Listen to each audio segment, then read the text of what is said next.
Hello YouTube, this is Morgan, Airspeed Prime, here with my next video in my Airspeed's Avatar Rewatch series. This one's going to be for episode 2 of Book 1 Water, The Avatar Returns.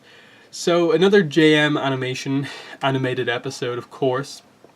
We still have to wait to get into the first DR movie episode, which we'll discuss and bring up. But yeah, the second part of the two-part opener, and I think it is a really, really good episode. Again, I think it ultimately doesn't rate as highly when you bring the rest of the series in, but it is still a very solid opening episode, and the two opening episodes together make for a really, really good start. I would say, though, that in terms of trying to recommend the show to anyone, you probably should include episode 3 in terms of, like, try these 3 episodes, and these 3 will kind of determine whether you want to continue or not. I think the 3rd episode is important enough because I think the quality is just so high in the next episode, which we'll get into. Not to say that there's anything lacking in the first 2 episodes, I just think there's some depth to the series that really comes in based on what happens in episode 3, story, plot, character-wise, that is not quite present in the first 2 episodes. But anyway, The Avatar Returns, it's an interesting episode because it has some of our first action in the series. Because the first episode, for the most part, wasn't really an action episode. It was introducing a lot of things, setting up character arcs, and here we get a lot of that kind of, I suppose, payoff for the first episode, in that Aang and Katara return. Aang is immediately, effectively banished. It's not quite as serious as that, but he's kind of just told that it would be best that you would leave.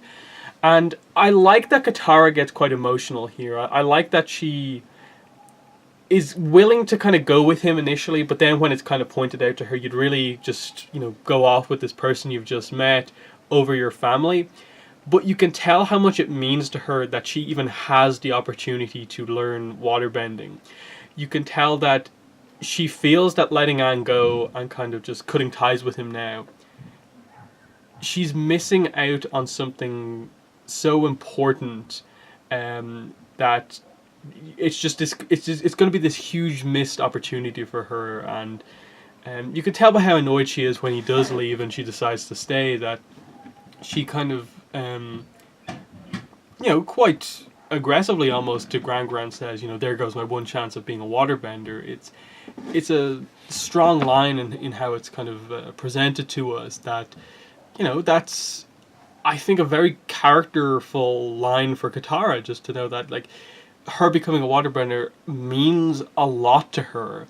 Now, it takes until more or less the end of the series to, I suppose, us truly understand the full extent of why Katara being a waterbender means so much to her, in terms of, okay, what happened with her mother, in terms of the sacrifice to allow her to be the remaining waterbender. And that's why her, ability means so much to her. But, Aang is banished, Katara's left on their own, but they know they're kind of in for a fight, because Sokka immediately prepares for battle, and Aang immediately notices this when he's gone, and basically returns to defend the village. And, our first action scenes are quite interesting, in that Sokka immediately just kind of gets owned by Zuko.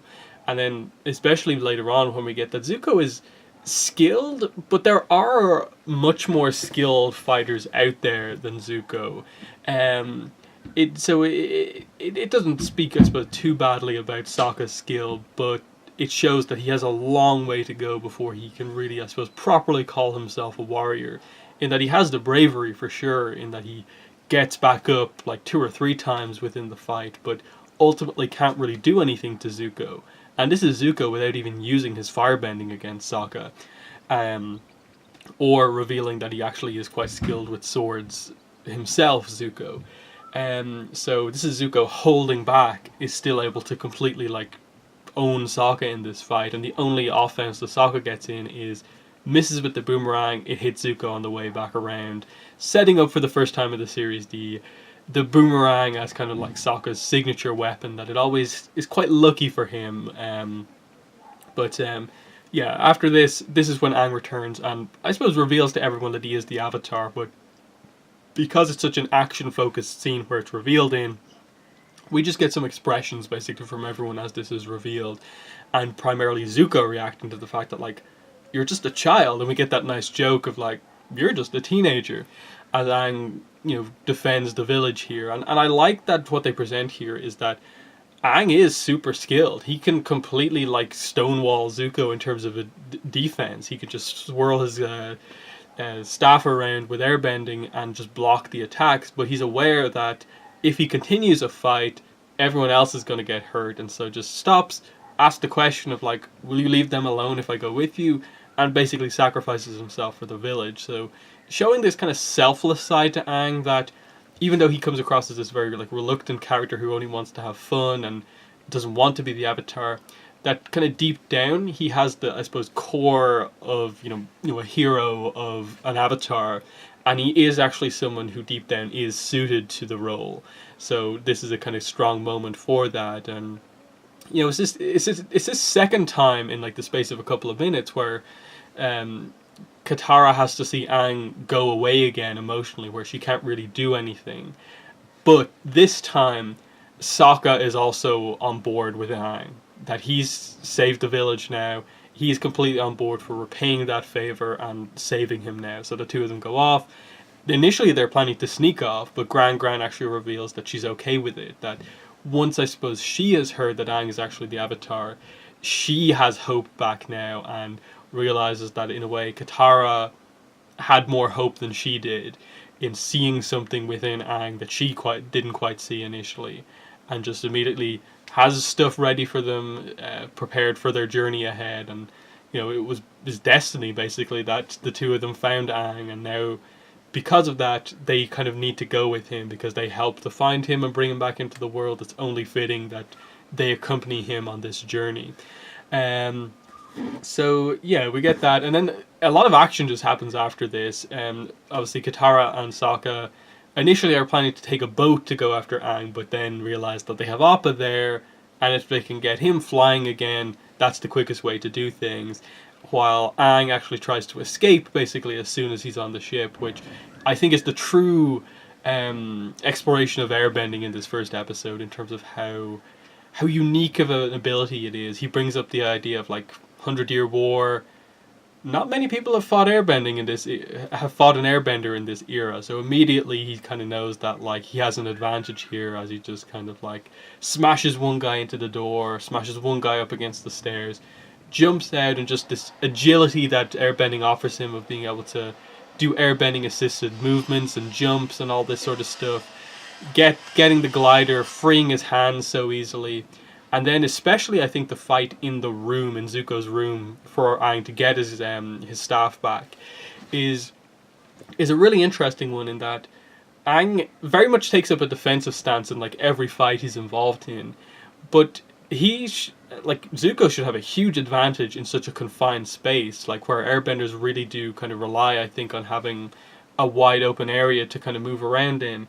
But it's really telling of Aang's skill that he's able to actually just stonewall Zuko more or less, and then when he gets the staff, just smashes Zuko into the wall, off the ceiling, and just gets a temporary victory in that fight. And like even what happens later on when Aang falls into the water, you wouldn't necessarily say that like that was Zuko winning the fight, because it was a clear distraction thing from Aang seeing Appa and immediately turning around to Zuko blasting him. So I don't think it's the most telling of their fights, in that we get fights throughout the rest of the season that are more representative of their kind of skill level. But still, very interesting showcase. Like I think one of the most unique moves that Aang does is before he gets his glider back to defend against Zuko, he just gets behind Zuko and then just kind of like puts his hand against Zuko's back and just kind of follows Zuko's movement, so he's always like exactly behind him. And it's just this perfect defense because Zuko's always firing his fire like outwards, and so just this idea that he can't actually touch Aang because Aang is just so agile standing behind him is this really unique take that only because they have an actual martial artist consultant on this show in Sifu Kisu they actually can accomplish, because they're actually basing airbending on Bagua. But yeah, what else do we have here? I suppose that leads into the first, I think the series' first truly like epic moment that shows what this can be when it's at its kind of most strong levels. Aang falls into the water. Avatar state activates, though we don't know what it is yet at this point in time. But it's a clear reference to the first episode in the dream in terms of what happened to him, how he ended up in the ice, establishing that, okay, so when this glow activates, he can actually use the elements that he doesn't, without the glow, know. So that's why he can waterbend here. And it's such a strong moment because Zuko had been somewhat of a challenge to Aang, but seeing Aang take the offensive here in this kind of Avatar state moment, and just completely, not just hit Zuko, but all of the other firebenders around him, and just kind of win the fight basically in one attack, was extremely telling. And this idea that it was almost like Aang wasn't in control of himself here, that there was someone else controlling his actions to give him the waterbending, because Aang passes out immediately afterwards basically, which gives Sokka the chance to obviously bump Zuko off the ship temporarily.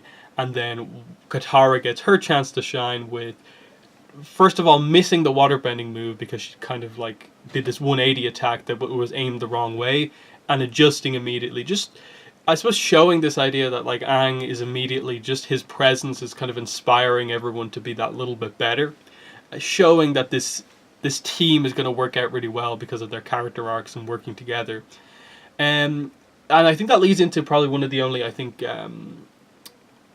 maybe issues within the episode to point out, that being that this is the one and only time in the entire series, including the comics, that Iroh ever firebends at Team Avatar, that he ever is in any way aggressive towards Team Avatar. The double firebending attack that Zuko and Iroh do to try and shoot down Appa, it's the only ever time Iroh is basically involved in one of Zuko's attempts to kind of kidnap Aang, basically. Because notice earlier on in this episode, Iroh was nowhere to be seen when Zuko walked out into the Water Tribe. And I think that was quite a telling, but also kind of a little bit weird that, like, Iroh kind of goes missing for a little bit in the middle of this episode. And I think this is one of the few times where it's just like, early on in the series, this is one of the things they didn't quite have planned out. That Iroh feels a little out of character here, because immediately after that, the things that he says, that like, oh, good news for the Fire Lord, his main enemy is just a little kid. I don't think the Iroh from, I think even episode 3, or just any of the episodes onwards, especially book 2 and 3 Iroh, I don't think he would have ever said lines like that, because as much as it's very ill-defined, even right now, we just have no idea really what the Iroh-Ozai relationship necessarily is.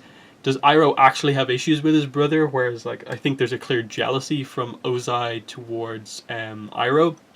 We don't actually know how Iroh necessarily feels about Ozai, beyond that he's kind of aware that his brother is this kind of tyrant, basically. We don't really know, like, so him saying stuff like good news for the Fire Lord, and like, oh, Aang's just a little kid, the Avatar.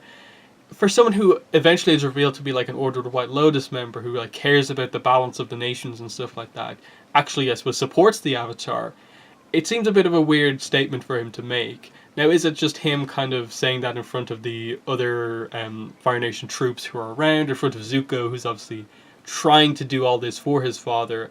I'm not entirely sure, but I do feel that this is one of the few moments where, if Mike and Brian had the opportunity to go back and rewrite this episode, redo this episode, I think they would have had that Iroh stuff go down differently. I think they would have had Zuko do a team attack with some of the other Firebender troops, and Iroh is left out. And I think they probably would have had Iroh in a different type of scene where he talks to Zuko about, like, okay, the Avatar is back now. Are you sure that this is actually what you want to do? Knowing now that the Avatar isn't this, elderly expert, that he is just an airbender, are you sure this is what you want to do? I think we would have had a more wise, kind of questioning Iroh if this was written in context of where they later take Iroh as a character. So it's just a little bit, I don't think it's a real problem, because it is just basically one scene, basically, that I think Iroh is a little bit odd in.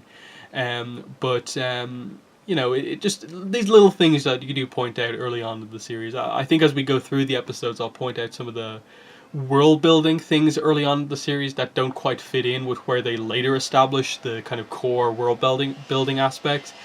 But the last couple of points I have here, when they obviously basically start their journey together, Aang, Katara, and Sokka all on Appa, the question immediately comes up, why didn't you tell us you were the Avatar?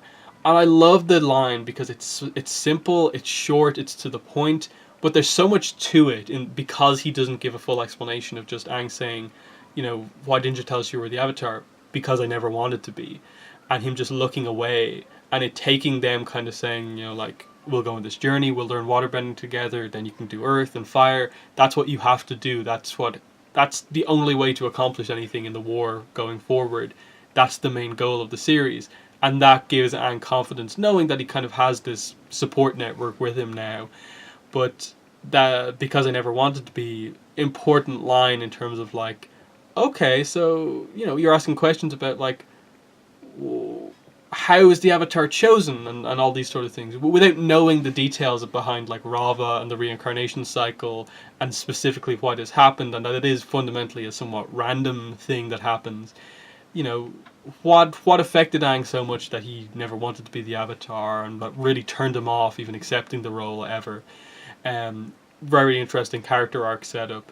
But yeah, the main goal of the series presented here of just Aang needs to master the other three elements, and we'll go from there. That's what Katara and Sokka know as the legend of the Avatar. That all the avatars went around the world and trained in all of the elements, and that's why they know how to bend all four elements, and that's something that Aang needs to do. They don't have a goal just yet for actually how to stop the war. They're just starting off simple that, okay, Katara wants to learn waterbending, Aang needs to learn waterbending. The Northern Water Tribe is the only place that's going to happen. That's the goal of the series at this point in time. And I think it speaks potentially to the weakness of the plot of Book 1, that's really all there is. In episode 5, they present... Oh, and take out Ozai as well. That's the end goal. Bumi presents that to them. And then, like, episode 8 presents, oh, and you have a time limit. But fundamentally, it's the same goal, and the Water Tribe stuff happens at the end. So there's a lot of just traveling, which they do in the other seasons, but stuff happens along the way. And I'll probably bring this up as we get to some of these episodes, but I feel the only thing Book 1 was kind of missing was a more defined, like, arc somewhere in the middle of the book. I think something after the two-parter, the Solstice two-parter, I think there needed to be some sort of an arc that happened after that gave a plot reason for them to kind of slow down their kind of journey beeline to the Northern Water Tribe. As it is now, there's a lot of just jumping around the place random episodes, which I think they're all fine, as we'll get into. It's just, it is one of the weaknesses of Book 1 that it jumps around the place and it's not as focused as some of the other books. But yeah, that's The Avatar Returns. A really, really good episode. As I said, that epic moment, the Avatar state music comes on, Aang doing epic waterbending for the first time, and then just the start of the journey. Zuko knows he has a kind of worthy opponent in Aang here, because Aang is actually quite skilled, and they're presenting the idea that Sokka's going to learn how to be a better warrior along the way, Katara's going to learn waterbending along the way. How many times are all these groups going to interact? And then next episode, the other element of Zhao is presented, but we'll get into that next time out. But yeah, just to end the video, I'll just say that my aim is to do either 3 or 2 of these videos per week, depending on how busy I am with other videos. But yeah, so my plan is probably to do episode 3 review either Thursday or Friday. But yeah, that's been the video for today. Thanks for watching, and bye.